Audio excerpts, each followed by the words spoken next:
നിങ്ങൾക്കറിയുമോ എന്തിനാണ് ഇവരിങ്ങനെ ശക്തമായി പ്രതിഷേധിക്കുന്നതെന്ന്?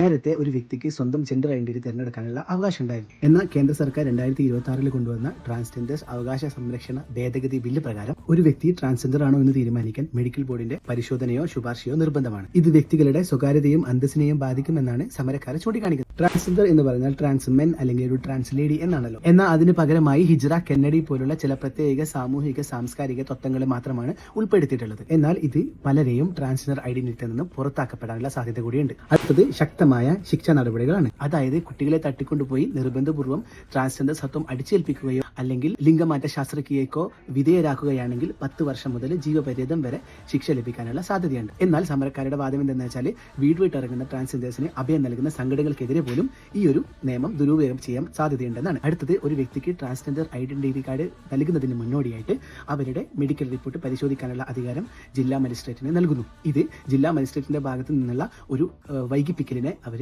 ചൂണ്ടിക്കാണിക്കുന്നു. ഇത്രയൊക്കെയാണ് ഇതിന്റെ ചുരുക്കം. എന്നിരുന്നാലും 2019 ശേഷം വന്നിട്ടുള്ള ഈ ഒരു വലിയൊരു ഭേദഗതി ബില്ലിനെതിരെ ശക്തമായിട്ടാണ് കേരളത്തിലെ ട്രാൻസ്ജെൻഡർ സംഘടനകളും കേരള സർക്കാരും ശക്തമായിട്ടുള്ള നിലപാടാണ് ഇതിനെതിരെ സ്വീകരിച്ചിട്ടുള്ളത്.